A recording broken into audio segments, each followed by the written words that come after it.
Yes, bwana mambo vipi? Mambo ni aje bwana, issue boy, Mjue boy bwana, hii ni Mjue TV bwana. Leo kwenye Percent Trending inakupa trending 12 top 12 ya nyimbo ambazo zimetrend right now in Bongo bwana Tanzania, nyimbo ambazo zimetrend bwana.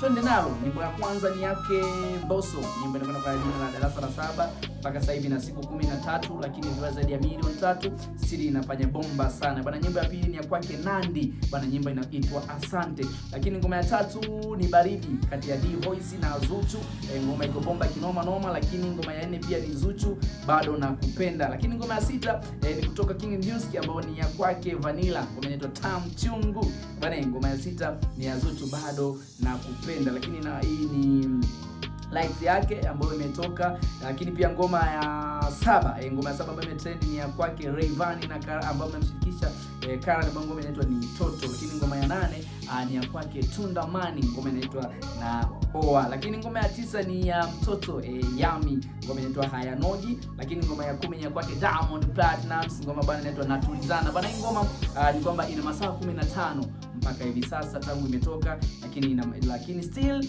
imeingia kwenye top 12 zangu ngoma ambazo zimetrend Bongo. Lakini pia ngoma ya 11 ni ya kwake Fresh Boys na Dayo, ngoma inaitwa Sio Bure bana, ngoma fulani ambayo imesumbua siku kadhaa, wiki kadhaa hapo nyuma TikTok, lakini right now pia inafanya bomba. Lakini pia ngoma ya 12 ni Usiniache yake Liki Tons bana. Nadhani hizo ndo ngoma zangu 12. Unadhani ni ngoma gani ambayo ita drop na nyingine itapanda? Ngoma ya Diamond Platnumz na Tulizana unaipa nafasi ya ngapi mpaka kufika masaa 24 bana? Comment, tukutane kwenye comment section pale tuweze kujua ngoma yako ambayo unatamani ipande au ishuke kwa hii chat ya leo. Na hizo ndo ngoma 12. Sina la ziada na sign out.